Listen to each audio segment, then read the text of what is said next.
2 months in, time to reassess. What's working, what's not. Some things are working, some aren't.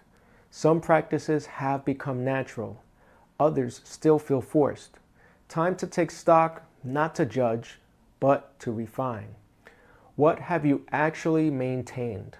What has slipped? What felt important in week 1 but doesn't anymore? Be honest. This assessment is for you. Rate each dimension again. Compare to where you started.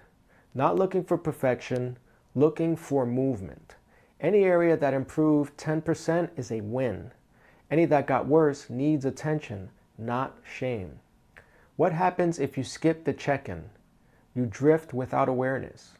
Or what becomes possible with regular assessment? This week, full assessment. Honest scores celebrate your progress. Identify focus areas through our diagnostic. See how far you've come. Link is in the bio.